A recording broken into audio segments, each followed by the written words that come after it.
श्रीमद्वाल्मीकि रामायण अयोध्या कांड अध्याय 35। सुमंत्र के समझाने और फटकारने पर भी कैकेयी का टस से मज न होना।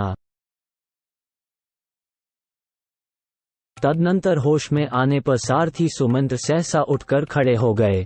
उनके मन में बड़ा संताप हुआ जो अमंगलकारी था। वे क्रोध के मारे कांपने लगे। उनके शरीर और मुख की पहली स्वाभाविक कांति बदल गई। वे क्रोध से आंखें लाल करके दोनों हाथों से सिर पीटने लगे और बारंबार लंबी सांस खींचकर, हाथ से हाथ मलकर, दांत कटकटाकर राजा दशरथ के मन की वास्तविक अवस्था देखते हुए अपने वचनरूपी तीखे बाणों से कैकेयी के हृदय को कंपित सा करने लगे। 1-3 अपने अशुभ एवं अनुपम वचनरूपी वज्र से कैकेयी के सारे मर्मस्थानों को विदीर्ण से करते हुए सुमंत्र ने उससे इस प्रकार कहना आरंभ किया। देवी, जब तुमने संपूर्ण चराचर जगत के स्वामी स्वयं अपने पति महाराज दशरथ का ही त्याग कर दिया, तब इस जगत में कोई ऐसा कुकर्म नहीं है जिसे तुम न कर सको। मैं तो समझता हूँ कि तुम पति की हत्या करने वाली तो हो ही, अतः कुलघातिनी भी हो। ओह, जो देवराज इंद्र के समान अजेय, पर्वत के समान अकंपनीय और महासागर के समान क्षोभ रहित हैं, उन महाराज दशरथ को भी तुम अपने कर्मों से संतप्त कर रही हो। राजा दशरथ तुम्हारे पति, पालक और वरदाता हैं। तुम इनका अपमान न करो। नारियों के लिए पति की इच्छा का महत्व करोड़ों पुत्रों से भी अधिक है। इस कुल में राजा का परलोकवास हो जाने पर उसके पुत्रों की अवस्था का विचार करके जो ज्येष्ठ पुत्र होते हैं वे ही राज्य पाते हैं। राजकुल के इस परंपरागत आचार को तुम इन इक्ष्वाकु वंश के स्वामी महाराज दशरथ के जीते जी ही मिटा देना चाहती हो। तुम्हारे पुत्र भरत राजा हो जाए और इस पृथ्वी का शासन करें, किंतु हम लोग तो वहीं चले जाएंगे जहां श्री राम जाएंगे। तुम्हारे राज्य में कोई भी ब्राह्मण निवास नहीं करेगा। यदि तुम आज वैसा मर्यादाहीन कर्म करोगी तो निश्चय ही हम सब लोग उसी मार्ग पर चले जाएंगे जिसका श्री राम ने सेवन किया है। संपूर्ण बंधु बांधव और सदाचारी ब्राह्मण भी तुम्हारा त्याग कर देंगे। देवी, फिर इस राज्य को पाकर तुम्हें क्या आनंद मिलेगा? ओह, तुम ऐसा मर्यादाहीन कर्म करना चाहती हो। मुझे तो ये देखकर आश्चर्य सा हो रहा है कि तुम्हारे इतने बड़े अत्याचार करने पर भी पृथ्वी तुरंत फट क्यों नहीं जाती?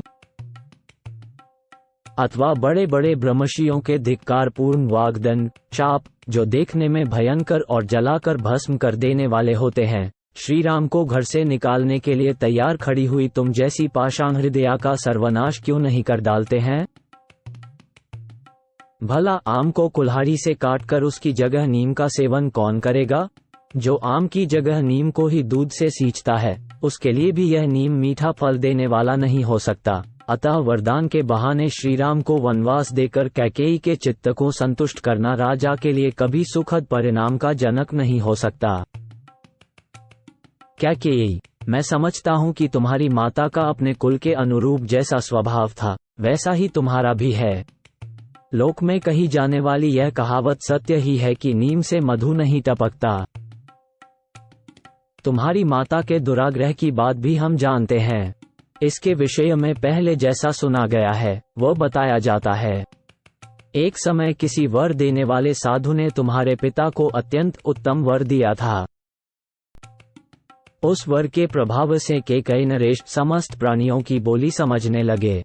तिर्यक योनि में पड़े हुए प्राणियों की बातें भी उनकी समझ में आ जाती थी। एक दिन तुम्हारे महातेजस्वी पिता शैया पर लेटे हुए थे। उसी समय जरिम नामक पक्षी की आवाज उनके कानों में पड़ी। उसकी बोली का अभिप्राय उनकी समझ में आ गया, अतः वे वहां कई बार हंसे। उसी शैया पर तुम्हारी माँ भी सोई थी। वह ये समझकर कि राजा मेरी ही हंसी उड़ा रहे हैं, कुपित हो उठी और गले में मौत की फांसी लगाने की इच्छा रखती हुई बोली, सौम्य नरेश्वर, तुम्हारे हंसने का क्या कारण है, यह मैं जानना चाहती हूँ। तब राजा ने उस देवी से कहा, रानी, यदि मैं अपने हंसने का कारण बता दूं तो उसी क्षण मेरी मृत्यु हो जाएगी, इसमें संशय नहीं है। देवी, ये सुनकर तुम्हारी रानी माता ने तुम्हारे पिता केकय राज्य से फिर कहा, तुम जियो या मरो, मुझे कारण बता दो। भविष्य में तुम फिर मेरी हंसी नहीं उड़ा सकोगे। अपनी प्यारी रानी के ऐसा कहने पर केकय नरेश ने उस वर देने वाले साधु के पास जाकर सारा समाचार ठीक ठीक कह सुनाया। तब उस वर देने वाले साधु ने राजा को उत्तर दिया, महाराज, रानी मरे या घर से निकल जाए, तुम कदापि यह बात उसे न बताना। प्रसन्न चित्त वाले उस साधु का यह वचन सुनकर केकय नरेश ने तुम्हारी माता को तुरंत घर से निकाल दिया और स्वयं कुबेर के समान विहार करने लगे।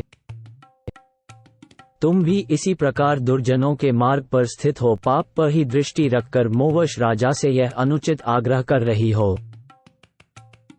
आज मुझे ये लोकोक्ति 16 आने सच मालूम होती है कि पुत्र पिता के समान होते हैं और कन्याएं माता के समान।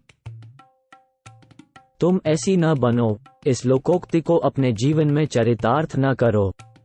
राजा ने जो कुछ कहा है उसे स्वीकार करो, श्री राम का राज्याभिषेक होने दो। अपने पति की इच्छा का अनुसरण करके इस जन समुदाय को यहाँ शरण देने वाली बनो। पापपूर्ण विचार रखने वाले लोगों के बहकावे में आकर तुम देवराज इंद्र के तुल्य तेजस्वी अपने लोक प्रतिपालक स्वामी को अनुचित कर्म में न लगाओ। देवी, कमलनयन श्री महाराजा दशरथ पाप से दूर रहते हैं। वे अपनी प्रतिज्ञा झूठी नहीं करेंगे। श्री रामचंद्र जी अपने भाइयों में ज्येष्ठ, उदार, कर्मठ, स्वधर्म के पालक, जीव जगत के रक्षक और बलवान हैं। इनका इस राज्य पर अभिषेक होने दो।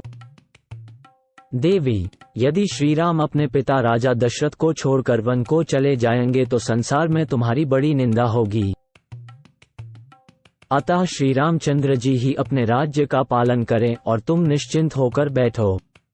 श्री राम के सिवा दूसरा कोई राजा इस श्रेष्ठ नगर में रहकर तुम्हारे अनुकूल आचरण नहीं कर सकता।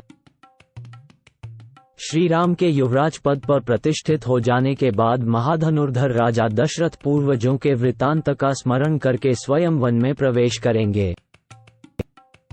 इस प्रकार सुमंत ने हाथ जोड़कर कैकेयी को उस राजभवन में सांत्वनापूर्ण तथा तीखे वचनों से भी बारंबार विचलित करने की चेष्टा की, किंतु वह टस से मज न हुई। देवी कैकेयी के मन में न तो क्षोभ हुआ और न दुख ही। उस समय उसके चेहरे के रंग में भी कोई फर्क पड़ता नहीं दिखाई दिया।